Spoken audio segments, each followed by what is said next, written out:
Oi, esse vídeo que você vai assistir agora, ele vai estar um pouquinho diferente porque ele foi gravado originalmente para um outro canal que eu fiz, que era para falar somente sobre livro. Então eu não tô tomando vinho e eu falo o nome de um outro canal. Mas por motivos diversos, aí eu decidi encerrar esse canal sobre livros e ficar só com o Vino Série, também trazendo conteúdo sobre literatura aqui. Então se você curte livros, além de série e filme, assina o Vino Série porque vai ter muito conteúdo aqui sobre literatura. E para começar esse canal eu decidi falar de um pequeno e complexo livro chamado A Vítima Tem Sempre Razão, Lutas Identitárias e o Novo Espaço Público Brasileiro. Esse livro é do Francisco Bosco, ele é um filósofo, ensaísta aí brasileiro, acho que muita gente conhece ele pelo programa Papo de Segunda da GNT. Eu decidi começar o canal com esse livro apenas porque esse é o livro que eu estava lendo na semana. Não é pra dar uma lacrada gostosa, não é pra causar confusão, não é nada disso não. Eu comecei a ler justamente por causa do título, que eu achei bem provocativo. E aí, antes que eu já seja cancelado, antes de começar a falar do livro, eu já vou dizendo que ele não tenta diminuir as lutas identitárias aí do país. O autor não vai criticar em nenhum momento aí a legitimidade dos movimentos. Ele inclusive vai falar que frases do tipo hoje o mundo tá muito chato, hoje é tudo mimimi, hoje não se pode falar nada, como o grande incômodo das pessoas que não querem abrir mão nem um pouco das suas posições sociais que vem aí há muito tempo. Mas o autor vai discutir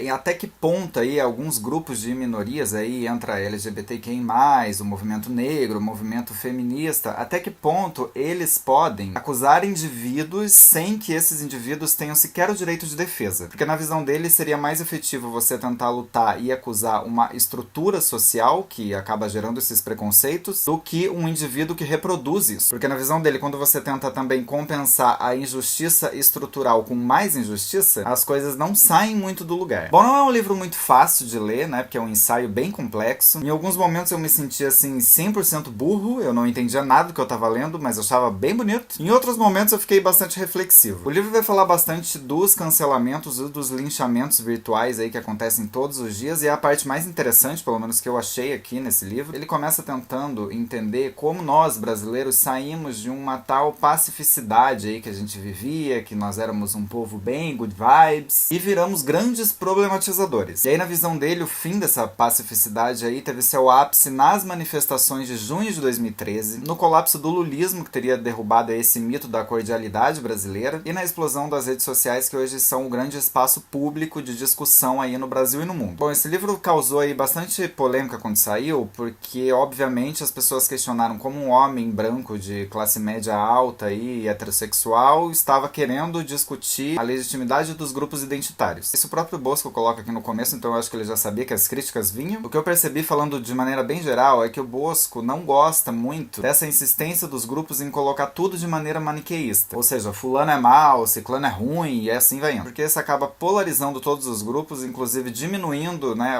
a efetividade da luta e fortalecendo o outro lado, que no caso seria a direita. Mas as partes mais interessantes do livro, de fato, são quando ele fala dos linchamentos virtuais e dos cancelamentos. Por exemplo, hoje, no dia que eu gravo esse vídeo, que é um domingo, a Marina Rui Barbosa foi canceladíssima porque descobriram que ela é tetraneta do Rui Barbosa, que foi um político aí polêmico que morreu em 1923, que tem um passado aí escravocrata. Então ela tá canceladíssima porque ela é neta do Rui Barbosa. É esse tipo de coisa que o Bosco critica. Até que ponto atitudes como essa ajudam a lutar contra o racismo? Eu não sei. Mas há uma análise aqui bastante interessante nesse grupo em que ele diz que geralmente as pessoas que são linchadas, elas fazem parte do mesmo grupo que lincha. São pessoas que erram aí em algum momento da vida, na sua fala, na sua atitude, e aí elas vão ser linchadas por esse mesmo grupo e elas vão se defender, porque elas não querem sair desse grupo. Outra coisa que ele fala que eu achei interessante é que as pessoas geralmente não sentem muito prazer de linchar e de cancelar uma pessoa que já é preconceituosa e que defende que é preconceituosa e fala que é mesmo e pronto. Porque quem é preconceituoso, ou bolsominion, que é a mesma coisa, ela não se importa com falas, né? Ela não se importa de ser chamada de racista, homofóbica, fascista. Ela vai assumir que é mesmo, isso não a atinge, ela segue lá gritando, batendo a panela a favor do Bolsonaro, ou quer dizer, enfim. Logo, o nosso prazer de ver a pessoa humilhada não é alcançada, porque ela não se importa. Diferente de quando a gente ataca uma pessoa que parece do nosso grupo ou que se identifica com o nosso pensamento, porque ela vai se sentir ofendidíssima e ela vai querer um direito de defesa. E esse direito de defesa também não vai vir. E aí eu separei um trecho do que ele fala aqui no livro, que exemplifica isso de uma maneira muito interessante. Eu vou ler aqui. Geralmente, a pessoa na berlinda acaba por se desculpar. A postura, contudo, não costuma surtir efeito, porque aceitá-la da parte dos linchadores implicaria cessar o linchamento linchamento, e com ele as recompensas imaginárias. Além disso, desculpas reforçam o sentimento de superioridade moral dos linchadores. Desculpas, portanto, não fazem cessar linchamentos. Esses, quando encontram espaço para se instaurar, só acabam por exaustão, por já terem obtido prazer suficiente, provisoriamente. Ou seja, quando a gente lincha alguém, a gente sente prazer porque a gente se sente superior. Bom, esse livro é bem complexo, eu não sei direito o que pensar, porque eu concordei com bastante coisa, por outro lado, tem muita coisa que eu não concordei, que de fato eu fiquei pensando o livro inteiro, assim, mesmo quando eu concordava, tipo, ele ainda é um cara heterossexual, classe alta, branco, que tá falando, analisando as lutas identitárias e analisando a luta dessas pessoas, mas dessa forma analítica, sem viver. Mas aí é justamente o ponto que ele provoca no livro, né? Até que ponto você pode deslegitimizar e cancelar uma fala de alguém que não faz parte desse grupo? Até que ponto esse problema aí estrutural vai ser combatido, né? Porque geralmente a gente acaba falando pra gente mesmo, pro nosso grupo ali que vai aplaudir. Mas ele também comenta que é um perigo aí de você abrir a discussão pra mais pessoas ou pra maioria, porque de fato a maioria provavelmente ia tomar o lugar de fala dessas pessoas que estão tentando mudar alguma coisa. Então não sei,